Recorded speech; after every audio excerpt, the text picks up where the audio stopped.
मग शेवटी 10,000 रुपये सगळं झालं. हो, आमचं राशन घर घेऊन माझ्या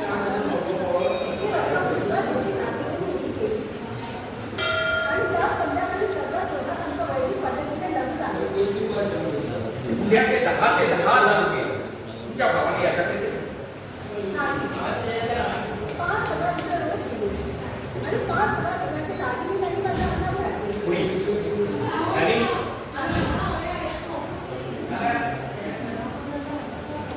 बरं, आरोपीच्या बाजूकडची कोण कोण मंडळी असणार असेल?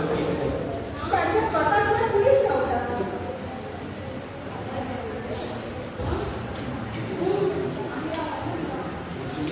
लग्न लागल्यानंतर तुम्ही एकंदर मुंबईत किती दिवस काढले? 2 दिवस. 2 दिवस मी स्वतंत्र आणि मग दुसऱ्या दिवशी आम्ही बँगलोरला जायला निघालो.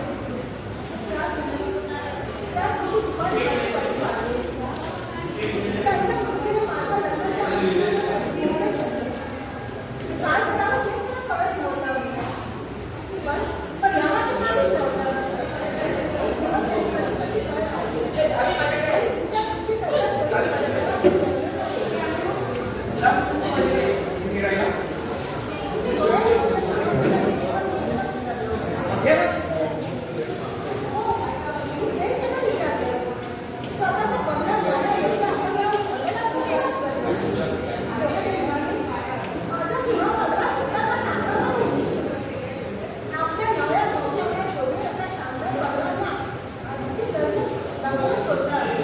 आरोपीबद्दल तुम्हाला संशय आहे तेव्हापासून मला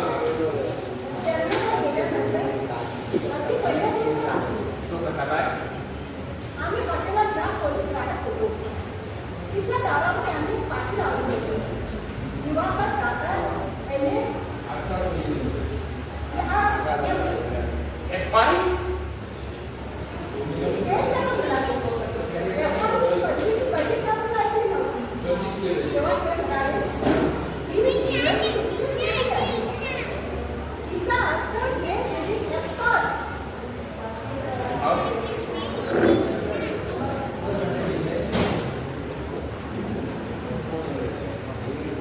मग बँगलोरला तुम्ही एकंदर किती दिवस काढले? मोठ्या कष्टाने कसे सांगा. खरं सांगायचं तर तिसऱ्या महिन्याभर बँगलोरच्या त्या नरकापासून लाख मारून मी परतले असते. पण मला खूप दिवस झाले. त्यामुळे मी माझं घर आवडलं. मला वाटलं की आनंदाची बातमी ऐकून त्या माणसाच्या वर्तुळात छोटा बदल होईल. म्हणून मी एका रात्री त्यांना प्रेमाने मी गोष्ट सांगितली. तर हा सगळ्यात मोठ्या फाशी कोण म्हणाला ते मूल माझं नाही. माझ्या गैरहजेरीत त्याच वेळी या माणसाच्या गळ्याचा कडकडून चावा खावा आणि भिंतीवर डोकं आपण प्राण द्यावा असं मला वाटलं. पण माझ्या घरासमोर त्यांनी हा सगळे जिवंत राहिले. त्यानंतर काही दिवसांनी हा माणूस माझ्याकडे आला आणि मला म्हणाला, माझा धाकटा भाऊ त्याचं हायस्कूल लग्न आहे. तेव्हा त्याच्या बायकोच्या अंगावर घालण्यासाठी काही दिवस तुम्ही दागिने पाहिजे म्हणून तो दागिने घेऊन गेला. हो, माझ्या संसाराच्या सुखात माझ्या आशा कामासाठी राखणारी झाली. त्या दागिन्याची मला काय किंमत होती. याचा धाकटा भाऊ अशोक फर्नांडो याच्याकडे जाऊन त्याचा तपास करण्याचा तुम्ही प्रयत्न केला? होय, तेव्हा काय? दोन्ही पक्षांच्या बायकोकडून मोठ्या निधीने त्याचा पत्ता मिळवला आणि वैशीला जाऊन त्याचे अशोक परांजपे आणि त्यांची पत्नी प्रमिला परांजपे यांना घेतले. किती तुम्हाला आठवण येते? हो, पण त्यावेळी मला गुंगारा घेऊन हा जो पळाला तो आज मी त्याला मागते आहे. तशी मी माझ्या गावाकडे परत आली. त्या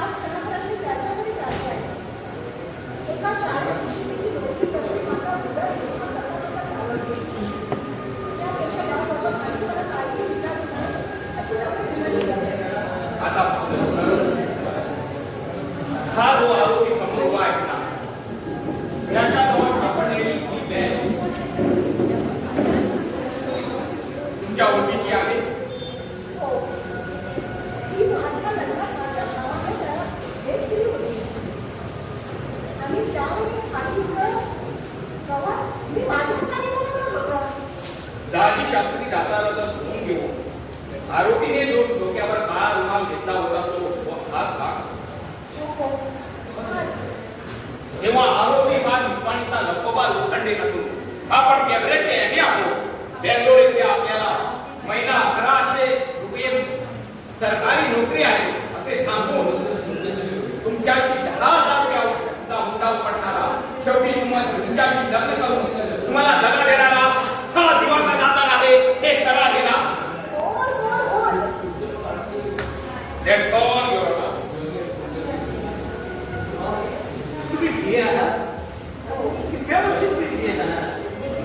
बरं दादा, म्हणून तुम्ही म्हणता, त्याच्याशी जेव्हा लग्न झाले, तेव्हा तुम्ही मला ठेवता. म्हणजे बिये झाल्यानंतर 7 वर्षाने तुमचं लग्न झालं. त्या 7 वर्षात तुमचं लग्न जमवण्याचं तुमच्या वडिलांनी म्हणा किंवा भावाने म्हणा किंवा बहिणीने म्हणा कुठं प्रयत्न केला असेल नाही? पण त्याचं एक खटपटीला 7 वर्षापर्यंत काही यश आलं नाही. तुम्ही असं म्हणतो, तुम्ही एवढं बिये झालं नाही.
Thank you. माझं आयुष्य कसं